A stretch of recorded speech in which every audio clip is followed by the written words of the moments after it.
어, 그래요. 오늘은 뇌와 내부 세계 6장 꿈과 환각에 대해서 다룰 거고요. 전에 얘기했던 거를 조금 잠깐만 복습하는 게 좋을 것 같아서 해부의 학습 법칙, 해부의 법칙 같은 거를 잘 알아두면 이거 인공지능 사실 그때 얘기 안 했었는데 인공지능 강화 학습, 퍼셉트론, 뭐 딥러닝 이런 데서 아주 주요하게 적용되는 법칙이거든요. 이게 뇌과에서도 아주 중요한 원리지만은 뇌과학과 인공지능이 아주 긴밀하게 공진화했다고 보시면 될 것 같아요. 해부의 원칙, 해부의 학습 법칙이 주요하게 긴밀하게 작용했어요. 왜냐하면 저번에도 얘기했지만 아주 쉽게 말해 함께 점화하는 세포들은 전선으로 함께 묶인다.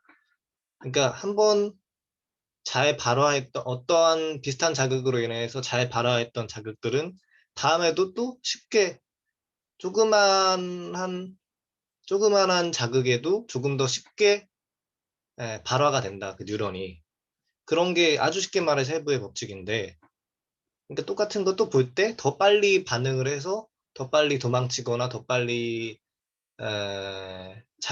더 빨리 행동하거나 뭔가 이런 것들을 진화적으로 좀 잘 발달한 거라고 할 수 있을 텐데, 해부의 법칙 이게 인공지능에도 강화학습이라고 그대로 적용이 돼서 어, 이게 뭐 개 사진, 고양이 사진 이런 거 딥러닝 같은 데서 이런 거 얘기 많죠. 그런 것들을 통해서 얘가 자동적으로 학습을 했을 때 잘 맞췄으면은 그 인공신경망에 대해서 가중치를 주고 잘 맞추지 못하거나 틀렸으면은 거기에 대해서 가중치를 빼거나 다음에는 발화를 쉽게 하지 않도록 그 인공신경망이 그렇게 점수를 매기는 거죠. 그런 식으로 행렬로 이렇게 아, 그런 뉴런을 모방해서 만든 게 뉴런을 모방해서 퍼셉트런 이렇게 모방을 한 거거든요. 뭐 인공지능 같은 것들도 아주 커다란 요소로 이 해부의 법칙이 적용하는 건데 이걸 다시 반복할 때 좀 언급하면 좋을 것 같아서 해부의 학습 법칙. 인공지능 지금 딥러닝의 아주 커다란 토대라고 보시면 될 것 같아요. 여기에 영향을 받아서 인공신경망, 딥러닝, 퍼셉트론, 강화학습 이런 것들이 다 머신러닝 차차 다 만들어지게 된 거죠. 거의 뭐 생물학적인 것들을 모방해서 만든 거니까. 거의 다윈 생물학적인 그 인사이트가 없었다면 지금의 인공지능은 절대로 만들어질 수 없었다고 생각을 하고 많은 사람들도 그렇게 이야기를 하죠. 그래서 그 저번에 이야기했었던 것들 하고 좀 정리하자면 그리고 프로이트 패러다임이라는 책에 나온 것들을 좀 정리해서 같이 엮어서 이야기를 하자면 무의식은 정동이 아니라 억압된 기억이다라는 표현을 거기서 쓰거든요. 프로이트를 정리할 때 정동이 억압되지 않고 기억이 억압되는 어떤 기표, 언어적인 축이 억압되는 건데 다시 좀 자세하게 살펴보자면 그러니까 히스테리 연구 프로이트의 가장 초기 그 정신분석학의 태동한 가장 초기의 연구죠. 브로이어하고 협력해서 써낸 책에서 보면은 육체에 대해서 두 가지 수준으로 이야기를 해요. 정동의 축에서 작동하는 육체가 있고 언어의 축에서 작동하는 표상의 장으로서의 육체가 있는데 관념적인 거, 언어적인 거 그런 것들을 이야기를 하는 거, 사고적인 것들. 그런데 그래서 각각의 기관마다 어떤 특별한 기억들이 축적되어 있을 수 있는데 이것들을 이게 정확히 뭐 찾아본 거 아닌데 왠지 선행 연구가 있을 것 같아요. 사전 연구가 있을 것 같아요. 그 왠지 뭐 정확히 찾아보진 않았지만 그냥 제가 알고 있는 해외 학습 법칙이랑 지금 여기서 봤던 것들이랑 좀 엮어서 생각해 보자면, 이것들을 해외 학습 법칙이나 뇌 예측 오류 등 이런 것과 같은 현대 신경과학의 관점하고 충분히 일관적으로 해명할 수 있을 것 같아요. 그러니까 예를 들어서 어떤 기억이 기억이 억압돼서 어떤 트라우마라거나 어떤 충격적인 사건으로 인해서 기억이 억압돼서 언어적인 축이 억압된 거죠. 정동은 억압되지 않는다고 가정했을 때, 억압이 되었지만 정동은 결코 억압되지 않기 때문에 다른 기표, 다른 언어, 다른 표상에 달라붙게 된다는 거죠. 이런 정동이. 그래서 예를 들어서 내가 그렇지만 이것들이 의식의 검열을 피할 수 있을 만큼 다르면서도 예측 오류를 저지를 수 있을 정도로 비슷한 표상에 대해서 붙게 되는 거죠. 완전 생뚱하는 표상이 아니라, 예를 들어서 아주 적확한 속담이나 격언이 자라보고 놀란 가슴 소뚜껑 보고 놀란다고, 그 격언처럼, 그 표현, 그 속담처럼 자라랑 비슷하게 생겨서 소뚜껑을 보고 놀라지만 다른 그런 대상에 대해서 내 두려움이란 정동이 그 소뚜껑이란 표상에 달라붙어서 이 표상으로 달라붙어서 그 예측 오류가 작용이 되는 거죠.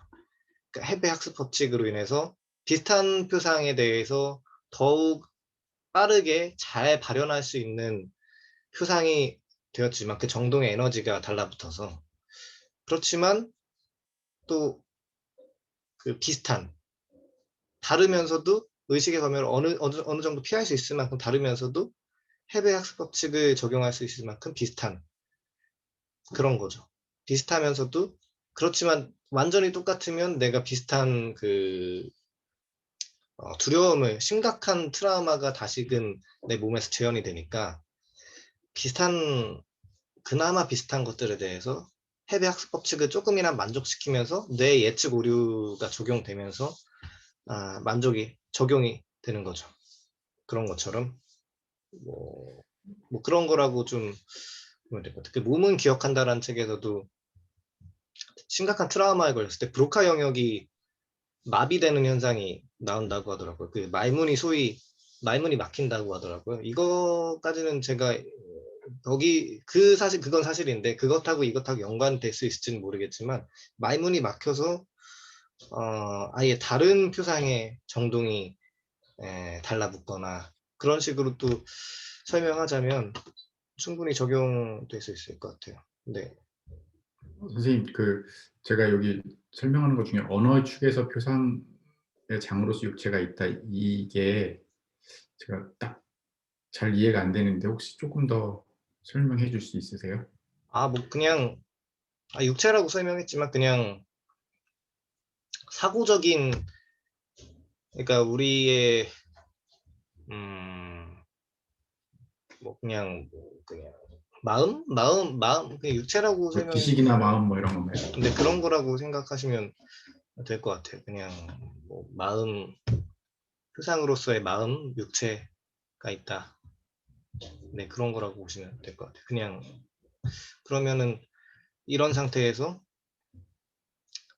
어린이들은, 저번에도 말했지만, 그러면 어린애들은 어린애들의 원억압 같은 것들을 해마의 발달이 미진해서 일화기억이, 이게 아주 어린 2세 이하 유아들, 해마의 발달도 미진하고 전두엽의 발달도 미진해서 일화기억이 거의 불가능한 수인데, 이런 유아들은 그러면 이 아이들은 완전히 어떤 억압될 것조차 없는 거 아니냐라고 말할 수 있겠지만 누군가는. 그러니까 완전히 그럼 재료가 억압이라고 할 만한 그런 대상조차 없는 거 아니냐? 억압이라고 할 만한. 그러나 해마에서는 해마가 발달해서 일화기억이 거의 불가능하지만 저번에도 말했다시피 그 일화기억을 하는 그 뇌의 해부학적인 부위하고 암묵기억을 하는 그런 정동 위주로 많이 담겨져 있는 그런 암묵기억을 하는 해부학적인 요소하고 꽤 분리되어 있다라는 거죠. 그래서 HM 사례 같은 것들을 봐도 어머니 그 사람은 정말 새로운 기억을 해마가 완전히 절제돼서 새로운 기억을 더 이상 추가할 수 없는 더 이상 부호화를 할 수 없는 입장이 되었지만 코딩을 할 수 없지만 어머니를 병문안을 가서 아파서 병문안을 간 다음 날에 왠지 그냥 어머니를 그 다음 날에 어머니가 아파서 병문안을 갔다는 사실은 기억하지 못했지만 다음 날에 왠지 어머니를 생각하면 마음이 슬퍼져 라는 그 정동은 느끼게 된다는 거죠. 정동은 굉장히 남아있고 그리고 클레라 파드 사례 저번에도 말했던 그 사람도 단기 기억 코딩이 거의 불가능하거나 많이 힘들어진 그런 상태인데 그 환자한테 악수를 하다가 이 핀으로 손을 찌른 거죠. 그러면 아프겠죠. 하지만 뭐 한 일주일 정도, 뭐 3, 4일 정도 이렇게 시간이 지나면 기억을 못하는 상태, 그때의 일화를 기억을 못하는 상태가 됐지만 절차 기억적으로, 암묵 기억적으로 이 사람이 의사가 나중에 그 환자랑 악수하려고 할 때 왠지 모르게 그냥 피한다는 거죠. 변명은 그냥 자기도 생각하지 못했던 그런 뭐 일화 기억과는 상관없는 변명을 만들어서 하지만 그냥 왠지 하면 안 될 것 같다는 그런 식으로 정동 위주로 몸이 기억하는 것처럼. 그러니까 마치 그 우리 육체가 느끼는 그 수준에서 작동하는 그 정동에서의 그 암묵 기억처럼 2세 이하 유아들도 충분히 그 일화 기억은 기억하지 못하더라도 우리가 태중에서도 언어를 쓴 게 진짜로 이거는 뭐 사이비과학에서 말을 하는 게 아니라 그 산모가 어떤 그 중국 화자라거나 프랑스어 화자라거나 이런 거에 따라서 언어 습득력이 좀 달라진다라는 연구를 좀 봤을 때 심지어 그런 정도 태중에서도 태아도 어느 정도의 그런 암묵기억적인 절차기억적인 학습을 하는 것만 보더라도 일화 기억은 거의 불가능하지만 무언가의 상처, 트라우마, 어떤 고통스러웠던 기억 그런 것들을 통해서 좀 정동의 정동적인 상처가 충분히 남아 있을 수 있다는 얘기를 좀 하고 싶었습니다. 그래서 뭐 예전에 이런 나이대 유아들은 수술할 때 마취가 필요 없다라는 그런 생각을 한 100년, 200년 정도밖에 안 된 것 같아요. 그래서 마취도 안 하고 이렇게 수술을 했는데 나중에 뭔가 마취를 안 했기 때문에 인과적으로 발생하는 뭔가 트라우마 같은 것들이 종종 관찰돼서 보인다. 그런 연구들도 좀 보이고 그런 것들을 봤을 때 억압될 것들은 충분히 있는 것 같아요. 이게 정동이 이건 아예 달라붙을 표상도 없이 그냥 정동만 둥둥 떠다니는 그런 상태라고 볼 수 있겠지만 이제 어느 정도 좀 자라나고 나서 여기저기 표상들이 계속 달라붙고 돌아다니고 그게 또 억압되면 다른 데다가 달라붙고 환유가 계속 생겨나는 거죠. 계속 장소가 계속 표상에 정동이 붙어 다니는 그 표상의 장소가 계속 바뀌어 나가고 그런 것처럼 아무튼 이런 것들을 좀 봤을 때 관련해서 해부의 법칙이랑 이 정동의 축과 언어의 축 이런 그 두 가지하고 좀 기존에 알고 있었던 정신분석학적인 사실하고 좀 엮어서 생각해 볼 수 있는 게 있는 것 같아서 다시 좀 복습을 해봤고, 이제는 그 램수면과 꿈꾸기의 관계에 대해서 본격적으로 다뤄볼 거예요. 그러니까 아주 우리가 쉽게 정리하자면, 초반에는 그 램수면이 꿈꾸기와 동의어인 것처럼 많은 연구자들이, 앨런 홉슨이라는 유명한 그 꿈에 대한 권위자가 있어요. 그런 사람들을 포함해서 그런 램수면은 꿈꾸기다 라는, 독단이죠, 일종의. 어떻게 보면 그 오랜 독단을 두고 연구를 했기 때문에, 그런 편견을 두고 연구했기 때문에 생기는 잘못된 추론. 램수면 꿈과 상관관계가 크지만 꼭 램수면이 꿈은 아니다.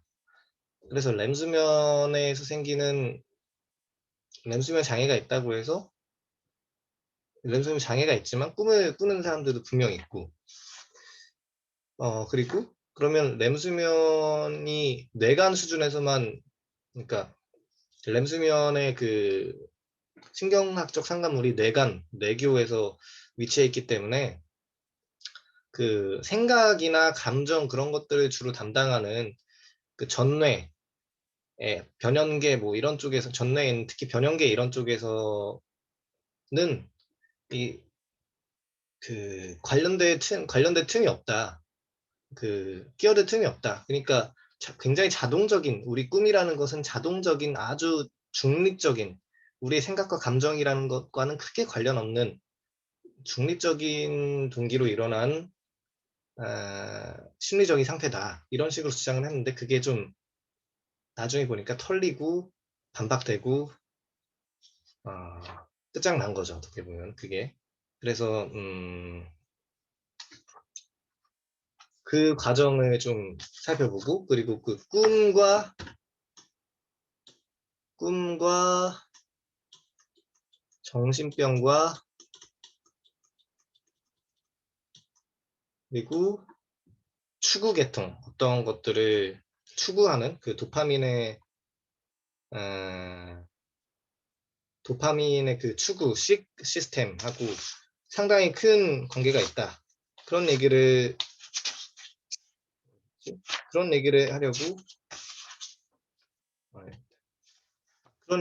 하려고, 이 장을 쓴 것 같아요. 아주 그 요지는 골자는 되게 간단해서 간단하게 좀 빨리 끝내고 이야기를 나눌 수 있을 것 같아요. 뭐 도중에도 이야기를 했고, 아주 뭐 다 아시겠지만, 이거는 뭐 많은 사람들이 알겠지만, 그 램수면은 rapid eye movement, 그냥 눈 빨리 움직이는 거.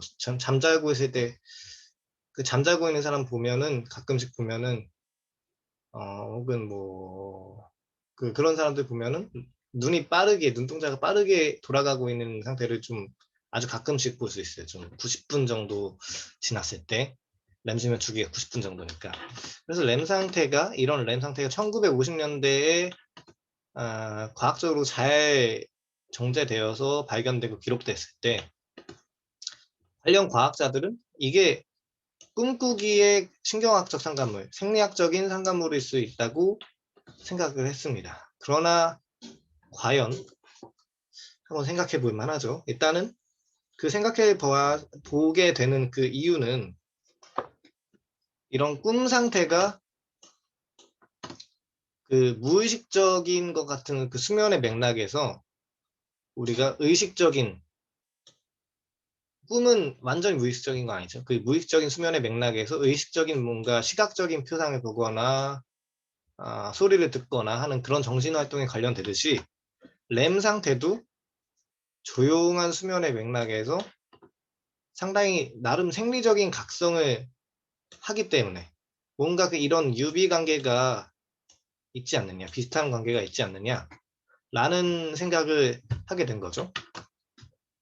그래서 램 수면을 각성이라고 그게 뭔데, 어떤 각성이 일어나는데 라고 생각해 봤을 때, 램 수면 도중에는 숨쉬기가 조금 더 빨라지고 심장 박동도 증가하고, 성기는 남녀 모두에게서 충혈 된다고 할 수 있겠습니다. 그 남성에 같은 경우 남성, 여성 둘 다 남성도 음경이 발기가 되고 여성도 뭐 클리토리스 같은 게 발기가 되고 할 수 있겠죠.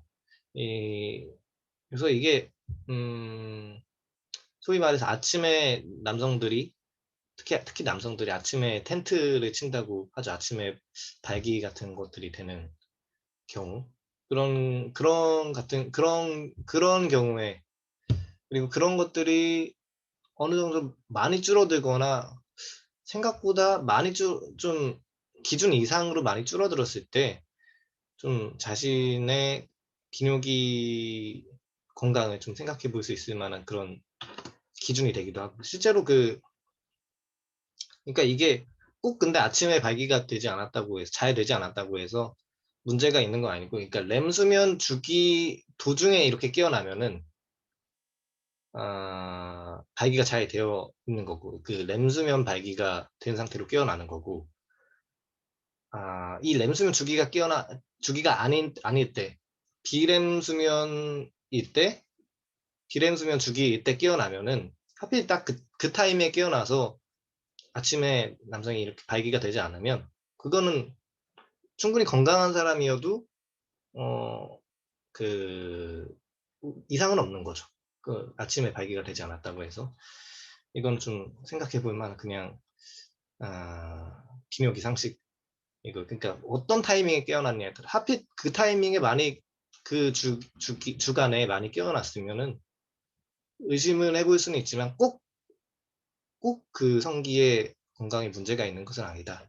이런 식으로 생각해 볼 수 있는 것이죠. 렘수면 근데 이게 왜 렘수면 발기가 생기느냐 이거에 대해서는 뭐 논란이 아직 막 딱 논란이라기보다 딱 이렇다 할 정해진 건 없는데 연습을 하려는 그런 목적이다. 그러니까 꼭 맨날 이렇게 성관계를 가지지 않거나 특히 어린애들이나 어린 청년들이나 나이 어린 청년들이나 항상 부인이 있거나 배우자가 있거나 파트너가 있는 상태에서 성관계를 가질 수 있는 상태는 아니기 때문에 그런 상태라면 그런 상태를 하더라도 이 성관계라거나 이런 성적인 흥분이라거나 그런 거에 대한 아, 익숙함 그런 거에 대한 좀 어색함 이런 것들을 좀 평소에도 조금이나마 떨쳐버리기 위해서 램수면 도중에 발기를 하는 쪽으로 진화되었다. 뭐 이런 식의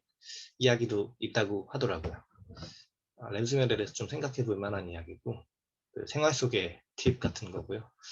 그래서 램수면의 특징은 음, 일단 매우 흥분되고 아까처럼 각성된다라는 특징이 있는 거죠. 그러니까 숨쉬기도 빨라지고 심장박동도 증가하고 남성 여성 모두 다 성기가 충혈되고 발기되고 그러나 이 대조적으로 골격근의 긴장도는 극적으로 떨어지게 되고 안구 운동 당연히 눈 빠르게 돌아가는 래피드 아이 무브먼트니까 안구 운동 조절하는 근육은 제외한 상태에서 거의 모든 골격근의 긴장도가 푹 떨어지고 움직이지 않게 그러니까 이거는 잠자는 사람을 효과적으로 마비시켜서 그 사람이 꿈에 뭐가 나왔다고 이렇게 뭐가 막 악당이 나오거나 괴물이 나왔다고 해서 뭐 몸을 움직이지 않게 그 사람이 꿈을 행동으로 옮기지 않도록 분명히 막아주는 효과가 있죠. 이게 잘 되지 않았을 때 몽유병 같은 게 생길 수도 있는 거죠. 램수면이 조금 고장난 상태가 되면은 꿈을 꾸면서도 이 골격근의 긴장도가 충분히 떨어지지 않은 상태가 된다면 몽유병으로도 이어질 수 있는 좀 위험한 그런 상태가 될 수 있죠. 그 몽유병으로 인해서 살인도 하고 자기도 예상하실 꿈이라고 생각했는데 죽일 수도 있고 그런 안타까운 상태가 발생할 수도 있고 그렇죠. 그래서 이런 주기는 대략 90분 주기로 나타나고 수면 시간의 그러니까 약 25%를 렘 상태로 보내는 거죠. 80대 그러니까 그런데 꼭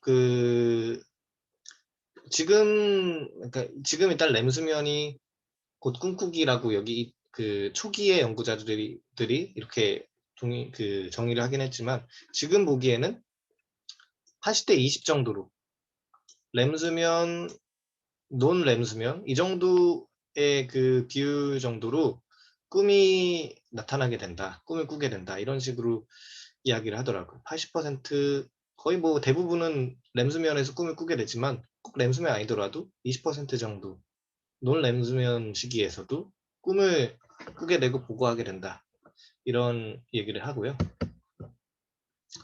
그래서 램 수면의 생물학적인 기반을 간단하게 이야기를 하자면, 이 고양이의 뇌에 대해서 일단 연구를 했어요.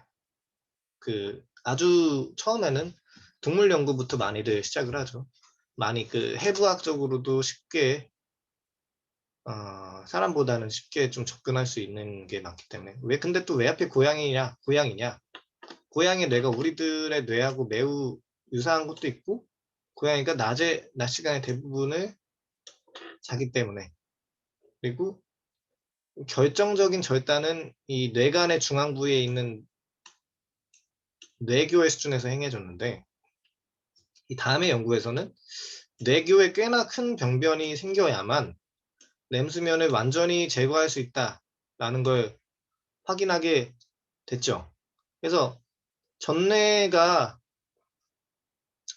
우리의 모든 고등 정신 기능의 자리가 되기 때문에, 그러니까 뇌간의 앞에 있는 그냥 뇌 전체라고 거의 생각해도 되는데, 아주 필수적인 뇌간 빼고, 그런 뇌가 우리의 고등한 정신 기능, 뭐 상상, 뭐 감정, 이성, 사고, 뭐 이런 것들이 이루어지는 곳이기 때문에, 그래서 램수면 위치는 뇌간에 있는 뇌교니까, 이런 뇌교. 그럼 램수면은 전뇌랑 상관이 없네?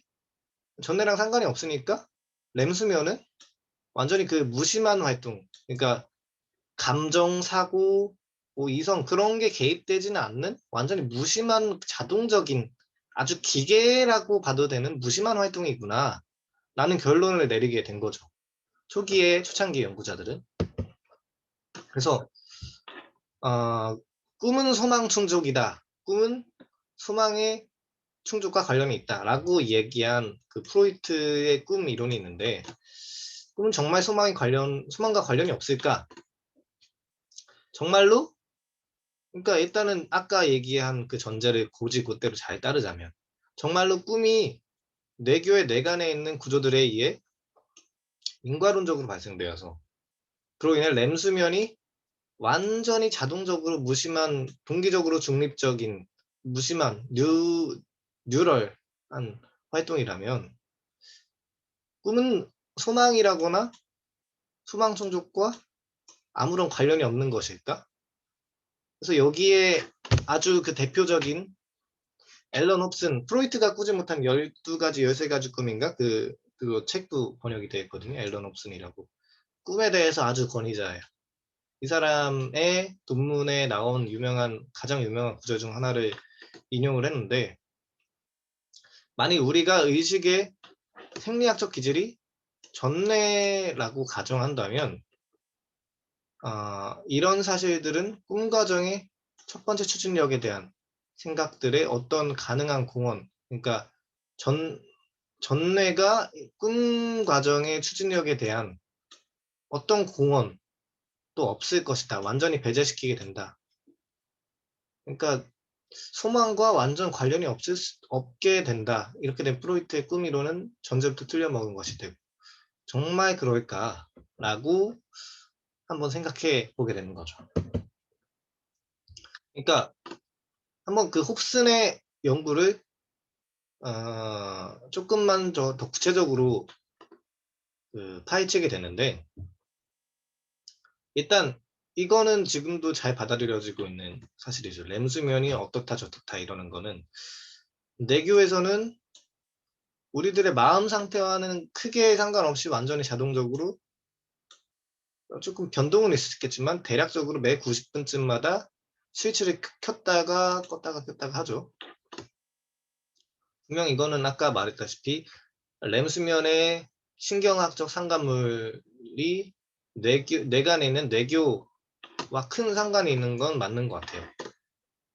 그래서 근처에 있는 안구 운동과 심장 박동과 호흡을 조절하는 것으로 알려져 있기 때문에 램 꿈꾸기가 그저 기본적인 생리학적 상태일 뿐이라는 것은 어느 정도 분명한 것 같고, 그래서 이런 뇌교의 시계 장치, 90분마다 이루어지는 그 시계 장치에 대한 생물학적 이유는 뭐 알려져 있지 않고 지금도 뭐 잘 확정되지 않았지만, 꿈들도 이런 단지 인과적인 생리 과정의 부산물이라는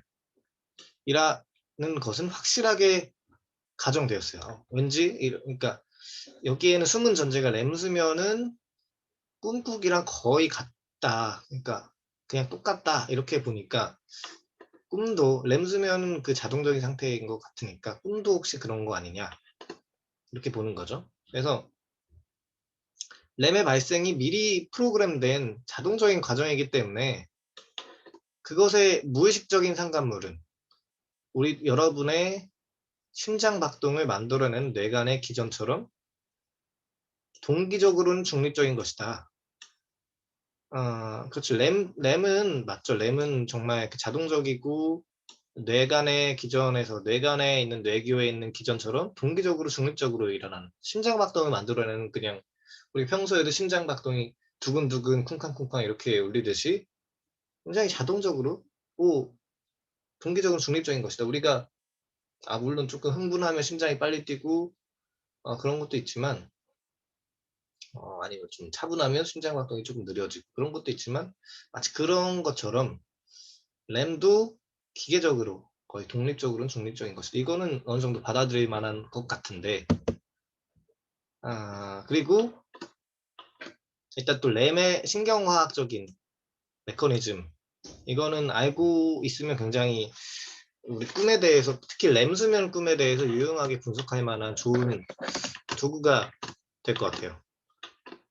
잘 알아두면 정말로 도움이 될 것 같은, 정말 좀 나름 도움이 될 것 같은 도구가 될 것 같은데, 일단 램 상태의 스위치에 대한 이야기를 하거든요.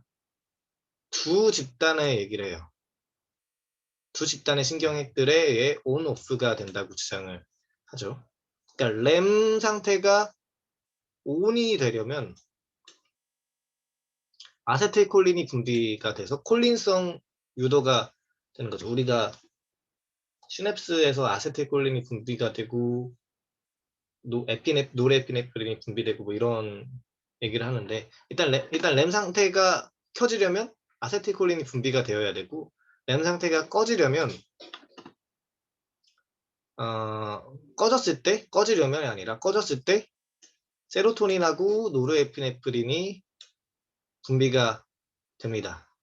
그러니까 이 상태에서, 그러니까 이런 그 핵들이 활성화가 될 때, 세로토닌이나 노르에피네프린이 활성화가 돼서 분비가 될 때, 이 위에 있는 그 아세틸콜린, 램 상태가 켜질 때 분비되는 그 아세틸콜린 그 계통도 동시에 상호 억제로 인해서 스위치가 꺼지게 되거든요. 이런 주기가 90분마다 교대로 계속 반복이 되는 건데, 일단 이 두 가지, 적어도 이 램 상태 꺼지고 오프되고 이 두 가지의 상태, 그리고 신경화학적인 그 기전만 보더라도 굉장히 이야기할 것들이 좀 많아요. 일단 적어도 램 수면 꿈에 대해서는, 일단 우리가 램 수면이 켜져서 꿈을 꾼다. 램 수면에 켜져서 꿈을 꾼다라고 했을 때, 비램 수면 때는 세로토닌하고 노르에피네프린이 분비가 됐다가 램 수면 때는 분비가 안 되는 거잖아요. 그 세로토닌도 거의 확 꺼지고, 노르에피네프린인데 잘못 썼네. 노르에피네프린도 확 꺼지고, 그런 상태에서 일단 세로토닌부터 이야기하자면, 세로토닌이 분비가 안 되니까 좀 우울해요. 일단 꿈이 대부분 우리가 생각해 봤을 때, 돌이켜 봤을 때 즐거운 꿈은 거의 없고 약간 좀 센치하고 좀 블루하고 살짝 우울한 그런 꿈들이 거의 대부분이에요. 뭐 즐거운 꿈들도 간혹 있지만 대부분 쪼끔 가라앉고 좀 뭔가 센치한 그런 꿈들이 대부분이죠. 왜냐하면 이게 세로토닌이 분비가 안 되기 때문에. 세로토닌 분비가 안 돼서 세로토닌 행복 호르몬 관련된 그런 거니까 행복이나 긍정적인 그런 느낌과 관련된 거니까 항우울제에 쓰이는. 근데 이게 안 되니까 약간 꿈이 좀 블루해지고 렘수면 특히 렘수면 꿈에서는. 그리고 노르에피네프린이 분비가 안 되니까 노르에피네프린은 우리가 특정한 상태에 주의를 할 때, 주의 집중을 할 때 지금 제가 이렇게 이 컴퓨터 화면에 주의 집중을 하고 이야기를 하는 그 상태도 주의 집중, 어텐션 하고 있는 상태인데 그때 노르에피네프린이 분비가 돼서 제가 이렇게 어텐션 할 수 있는 거거든요. 근데 이게 안 된다. 이게 하나도 안 나온다. 그러면은 주의 집중이 안 되어 있는 거죠. 렘수면 꿈은 그때 주의 집중이 안 된다는 것은 달리 말하면 그냥 다 주의 집중하고 있다라는 걸 수도 있고 달리 말해서 다 산만하게 이리저리 다 시선이 흩뿌려져 있다고 보시면 되죠. 렘수면 꿈 같은 데서는 적어도 렘수면 꿈에 대해서는 이렇게 시선이 다 흩뿌려져 있으니까 산만하고 꿈이 정신이 없어요. 그러니까 이런 에피소드, 이런 일화였다가 저런 일화 혹은 한 장면에서 이런저런 게 섞여 들어가고 이런저런 요소가 정말 정말 상관없는 독립적인 요소들이 섞여서 들어가고 그런 일화들이 렘수면 꿈에서 만들어진다는 거죠. 인셉션에서 본 것 같은 그런 장면들이 그 프로이트가 말한 그 꿈이 뒤죽박죽이고 압축이 되고 뭐 전치가 되고 응축이 되고 뭐 이런 것들이 렘수면 신경과학적인 관점에서 봤을 때는 이 노르에피네프린의 분비가 이 끊겨서 생기는 거라고 충분히 추론할 수 있는 거죠. 그러니까 종합하자면 우리가 그 렘수면을 켰을 때 렘수면이 딱 딸깍 이렇게 스위치가 켜졌을 때 아세틸콜린이 분비가 되고 그 상태에서 세로토닌 분비는 꺼지고 그러니까 블루한 약간 좀 우중충한 그런 꿈들이 많아지고 그리고 노르에피네프린 분비가 꺼지니까 여기저기 산만해서 이것저것 복잡한 다양한 요소들이 합쳐진 그런 꿈들이 발생하게 된다는 거죠. 아마도 우리가 이게 제가 그 꿈 쪽은 제가 잘 본 게 많진 않아가지고 잘은 모르겠지만 아마도 그 긍정적인 느낌의 그런 꿈들은 비렘 수면 꿈에서 좀 많지 않을까 이런 생각을 좀 해볼 수 있겠고 이런 기제를 좀 알면 내가 지금 꾼 꿈들을 왜 그런 꿈들을 꿨을까 한번 좀 돌이켜보는데 스스로도 좀 생각하는데 좀 재미가 있죠. 이래서 꿈이 이랬구나. 한번 좀 자각할 수 있게 되는 그렇죠. 그래서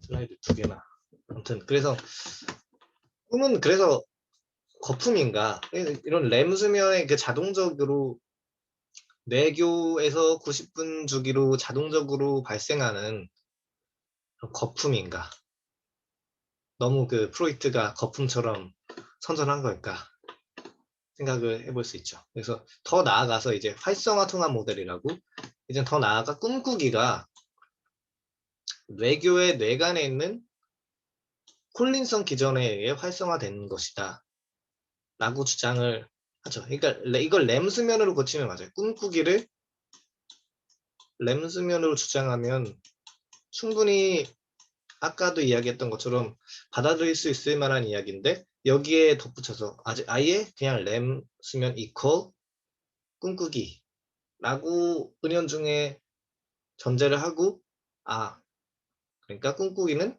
고로 3단 논법에 의해서 꿈꾸기는 뇌교의 뇌간에 있는 콜린성 기전에 의해 활성화되는 것이다 라고 주장을 하게 되는 거죠. 그래서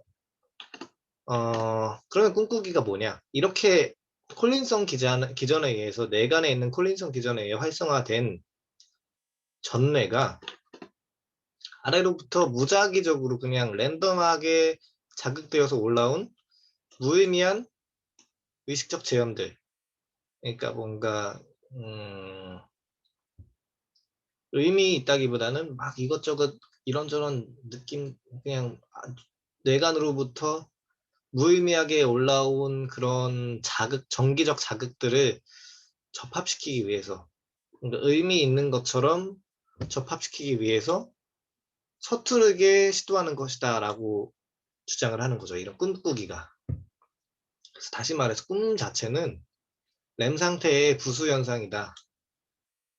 그러니까 뇌간에 의해 위로 내던져진 내재적으로 불완전한 그냥 이런저런 불완전한 파편들, 이미지의 파편들로부터 렘 수면 동안에 알아볼 만한 그런 경험을 해보려고, 그러니까 이것들을 잘 조합해서 의미 있는 것처럼 통합하려는 그런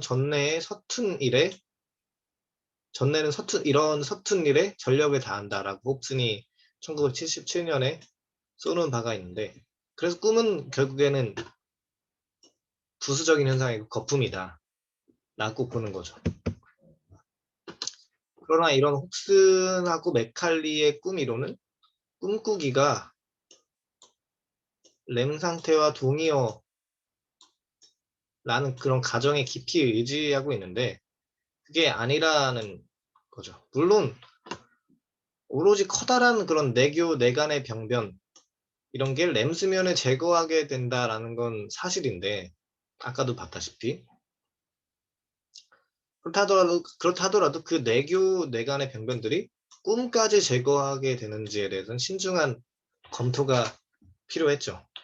그러나 일단 신경과학자들이 렘과 꿈꾸기가 동의어라고 가정했을 때 아무도 그걸 검토하려는 생각조차 하지 않는 그냥 자명한 사실이 됐고, 그래서 관심 자연히 동물 연구로 옮겨가게 됐죠. 미끄러운 비탈길의 오류라고 해서 그냥 점점 조금씩 어,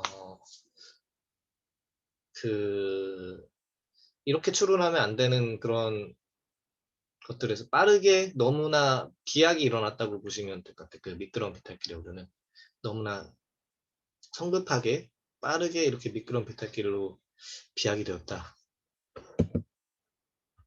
그래서 램과 꿈은 아까도 말했다시피 동의어는 아니고, 동의어가 아니라고 볼 만한 여러 가지 증거가 97년도에 입증할 만한 증거들이 많이 나왔는데, 마크 솜즈 이 저자의 연구에 포함되어 있는 연구 같아요. 97년에 뇌교의 그 램 생성 부위에 손상을 입은 6명의 환자들한테 아직도 꿈꾸냐? 그랬더니 분명히 그렇다. 지금도 꿈꾼다.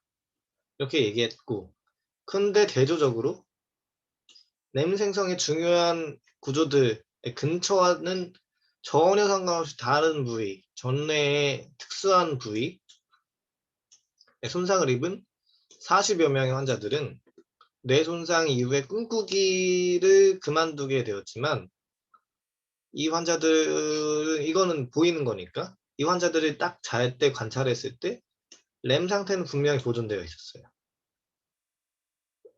눈동자는 움직이는 거는 행동으로 보일 수 그냥 즉각적으로 관찰할 수 있는 거니까. 그리고 우리 모두는 다 잠깐 졸고서 꿈에서 깨어나는 경험들 다 하죠. 이런 꿈들은 우리가 첫 번째 램 시기에 이렇게 들어가려면 90분 정도의 주기를 거치고 꿔야 되는데, 첫 번째 램 시기에 들어가기 전에 생기는 꿈들이다.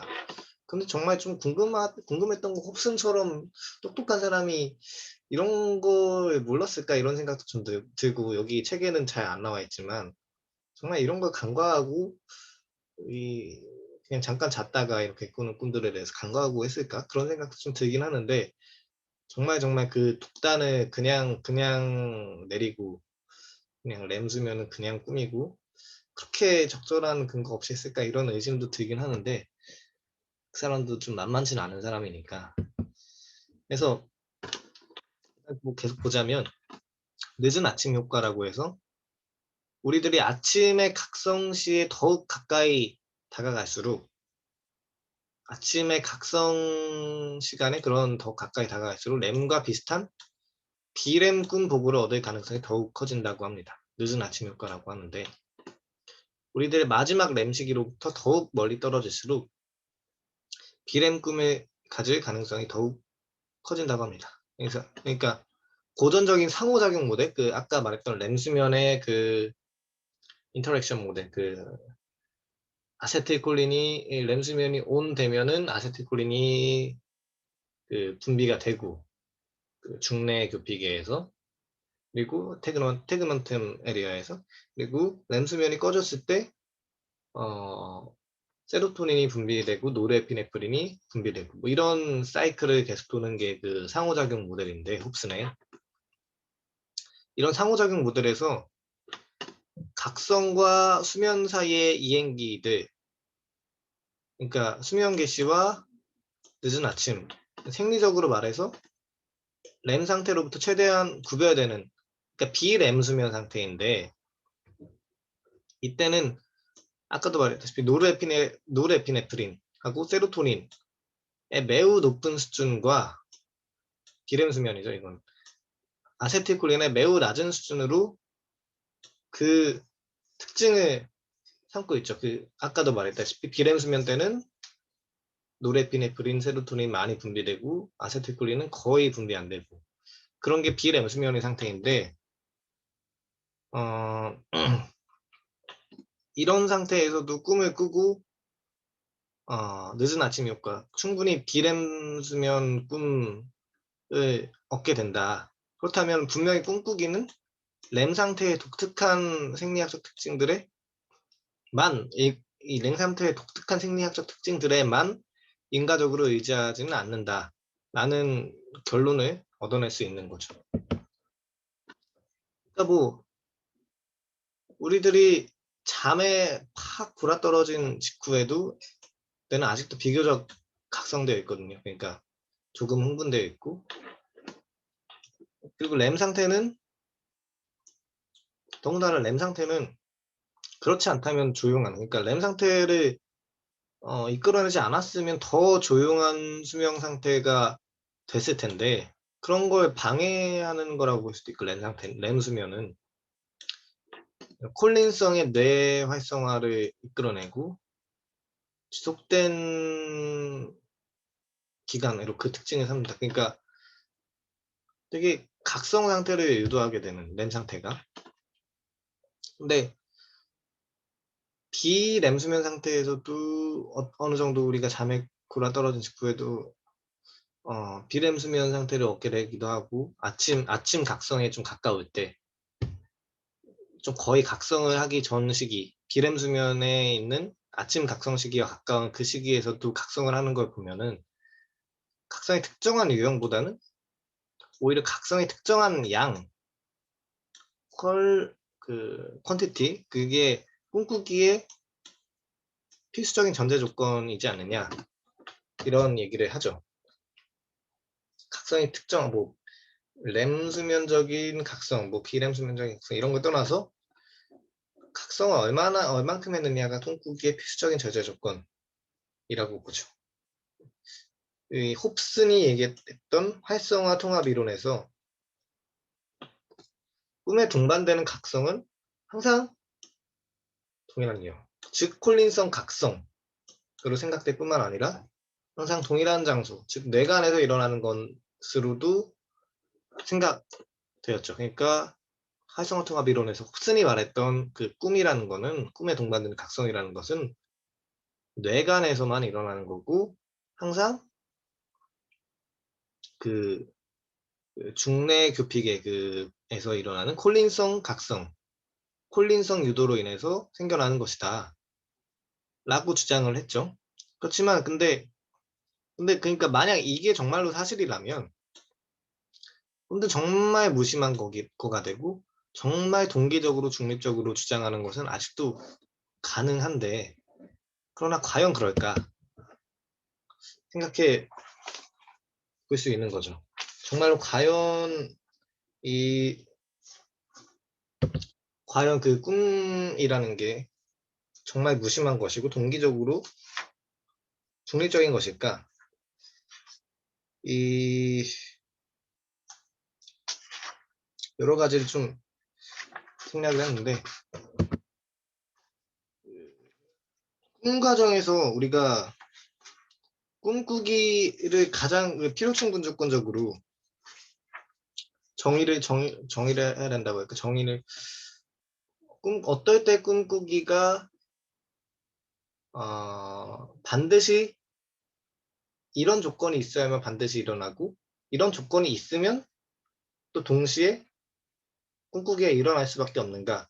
이런 필요충분 조건을 저자가 제시를 했는데 첫째는 여러 가지 좀 생각을 했는데 일단은 전뇌의 특히 전뇌 중에서도 전두엽 쪽의 전두엽 피질의 추구 계통 식 시스템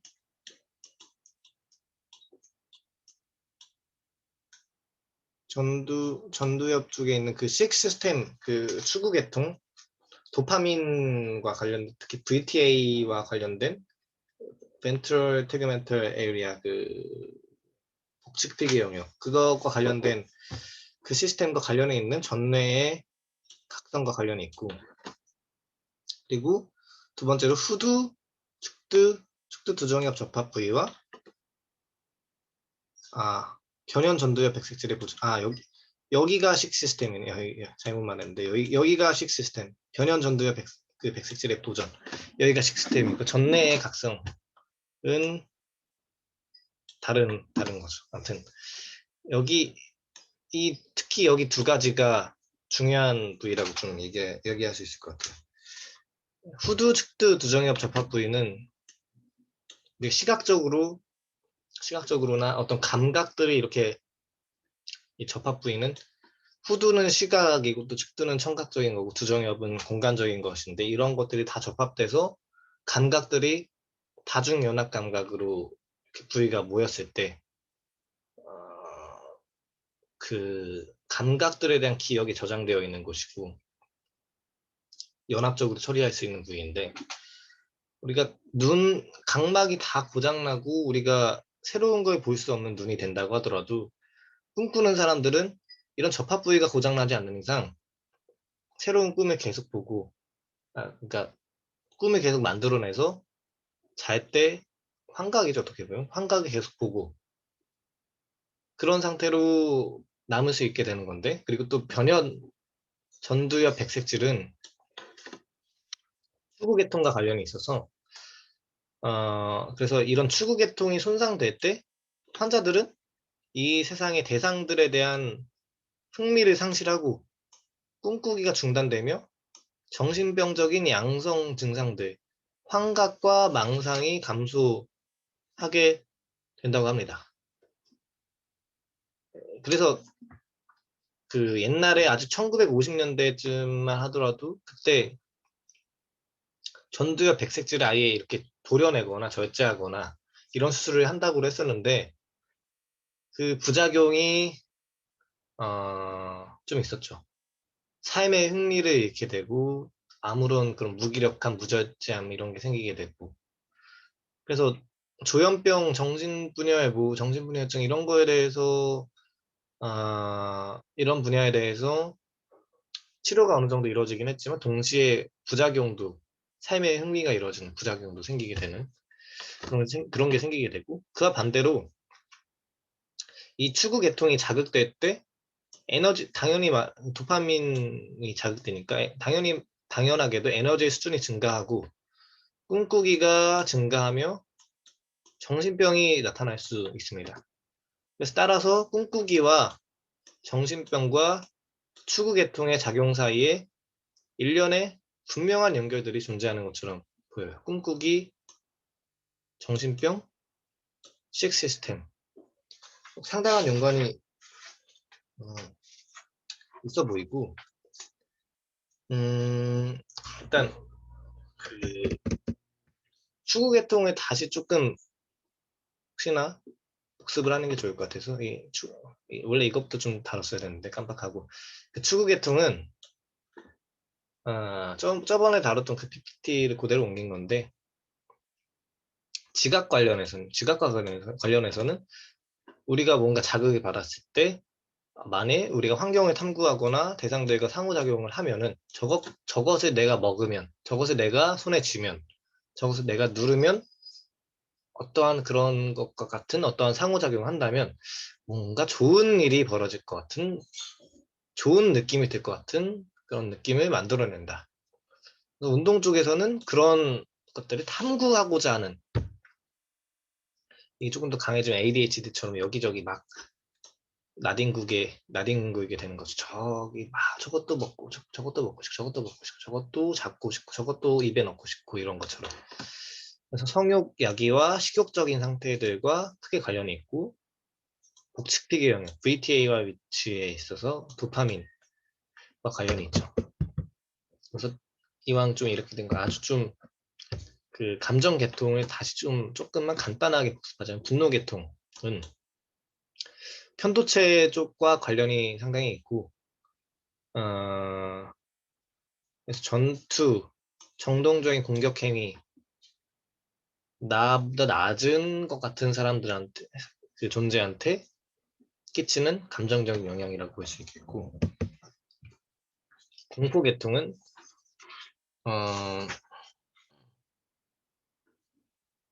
공포 계통도 공포 불안의 감정, 그러니까 상대방이 조금 어느 정도 조금 달라지느냐에 따라 다른 조금 미묘하게 다른 것 같아요. 공포랑 분노랑 거의 감정 기전이라든가 신경 계통이 거의 비슷한데, 얘가 조금 더 세면 공포가 얘가 조금, 얘가 일단 한번 해볼 만한 상대 같으면 분노가 일어나고, 해볼 만한 상태가 아닌 것 같으면 얘는 너무 압도적인데 싶으면 공포가 일어나게 되는 거죠.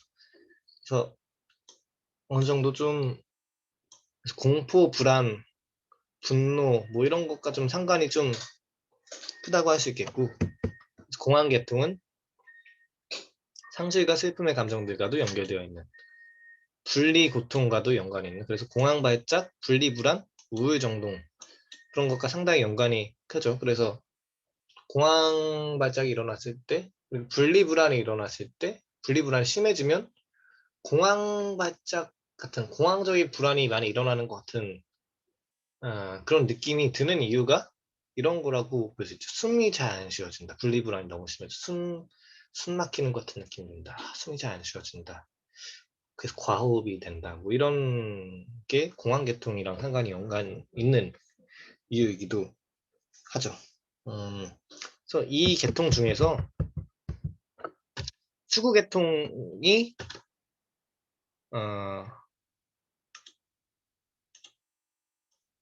추구계통이 렘수면이란다. 그 꿈과 상당히 관련이 있는 것이라는 게 밝혀졌고, 이게 무너지면 꿈도 잘 안 꾸어지게 되고, 심지어 이게 뭐 긍정적이랑 긍정적일 수 있는 게 정신병이나 환각이 있는 사람이라면 많이 줄어들게 되는 그런 상태가 된다고 볼 수 있겠죠. 이게 그 꿈의 제일의 추진력이라고 볼 수 있겠어요. 이 변연 전두엽 백색질에 있는 이 시스템이 무너지면은 꿈이나 환각이나 조현병이라거나 정신분열이라거나 좋은 쪽에서는 삶의 흥미가 좀 무너지게 되는, 흥분감 같은 게 무너지게 되는 그런 상태가 될 수 있다고 볼 수 있죠. 여기 무너지면 꿈을 만들어낼 수가 없는 것 같고, 이 후두, 측두, 두정엽 접합 부위가 무너지면 꿈을 만들어낸 꿈이 있다고 쳐도 그거를 감각할 수 없는 상태가 되는 것 같아요. 감각하지 못하고 그 시각을 만들어내지 못하니까 일단 시각 이미지만 쳤을 때 그런 상태가 될 수 있게 된다고 여기에 나와 있는 것 같아요. 책에서. 그래서 전두엽 절단술도 하고 근데 부작용이 있고 하는 거 보니까 그래서 그 약으로도 처방을 하고 절제하는 게 아니라 약으로도 도파민 절단 절제술, 도파민 절제술 이런 걸 할 수 있는 약물 투여를 하고 그런 걸 통해서 굉장히 그러면 이 사람들이 꿈을 안 꾸게 되는 현상들이 많은데 굉장히 그런 꿈이랑 도파민 관련 계통이나 전두의 백색질하고 상당히 큰 상관관계가 있구나. 이런 얘기를 좀 할 수 있겠습니다. 그래서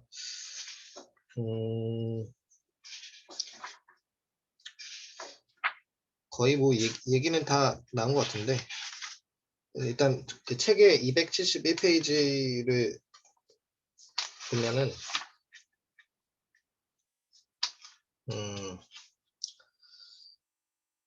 꿈의 신경생물학에 대한 요약이 나와 있어요. 무엇보다도 먼저 꿈꾸기는 핵심 의식의 기본적인 기전을 활성화시키는 인계 정도에 달려있다. 두 번째 문단. 만일 이러한 의식의 내부 근원이 각성되지 않으면 그때는 여러분은 꿈을 꿀 수 없게 된다. 각성의 계시가 무엇인지 그에 대해서는 문제 삼지 않는 것 같다. 그러니까 뭐 각성의 유형, 뭐 장소 이런 건 상관하지 않는 거죠. 비램수면적인 유형이든지 램수면적인 각성이든지 흔히들 그것은 여러분이 이리저리 떠들다가 잠에 드는 것처럼 단지 각성시 생각들의 찌꺼기일 뿐이다. 가장 믿을 만한 계시가 램 상태인데 그것은 잠자는 동안 일정한 간격으로 활성화해 한결같은 근원을 제공해준다. 여러분이 깨어나기 시작할 때 호르몬 기전들이 점차로 전뇌를 활성화한다. 이런 모든 계시들이 꿈꾸기에 필요한 전제 조건인 의식을 활성화시키지만 꿈꾸기 그 자체는 아니다.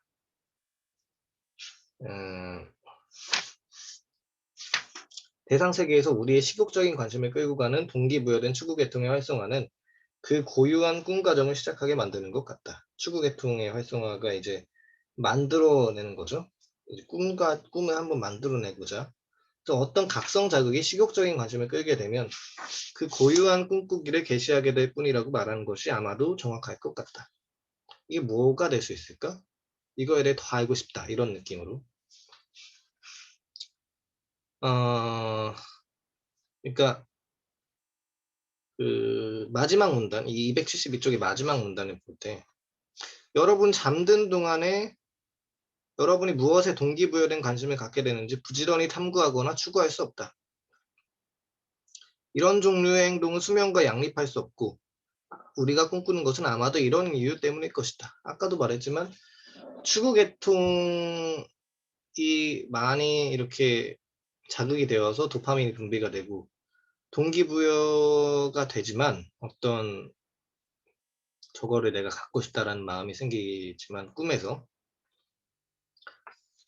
근데 이런 동기부여된 행동을 직접 실현하기보다는 동기부여된 행동 대신에 꿈이 생긴다는 것은 그럴듯한 가설처럼 보인다.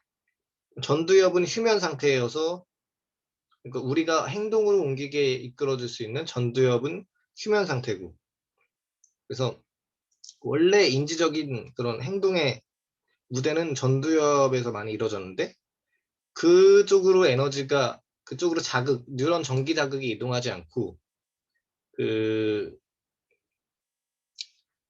아까도 말했지만 후두, 측두, 두정엽 이런 접합 부위 그런 쪽으로 이동을 해서 상상적으로 우리가 지각을 만들어내는 거죠. 어떤 감각, 추구계통에 이렇게 동기를 부여한 그런 상황에서 그 후두, 측두, 두정엽에 있는 여러 그 청각적 기억들, 시각적 기억들, 공간적인 기억들이 다 합쳐져서 그 체감각적인 기억들이 다 합쳐져서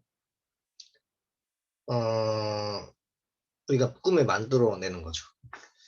전두엽이 하이제킹 됐다고 해야 되나? 전두엽의 능력이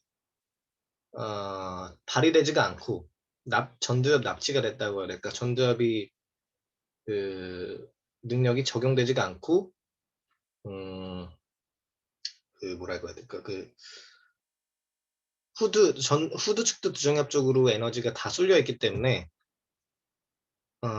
이상한 뭔가 괴상한 꿈들이 많이 발생하게 된다고 볼 수 있는 거죠.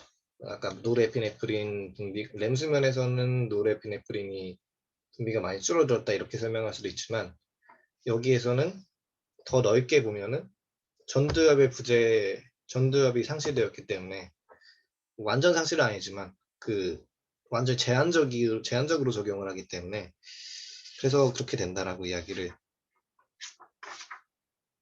할 수 있죠. 그래서 프로이트가 하나 더 이야기하듯이 꿈은 수면의 방해자가 아니라 수면의 보호자다. 그러니까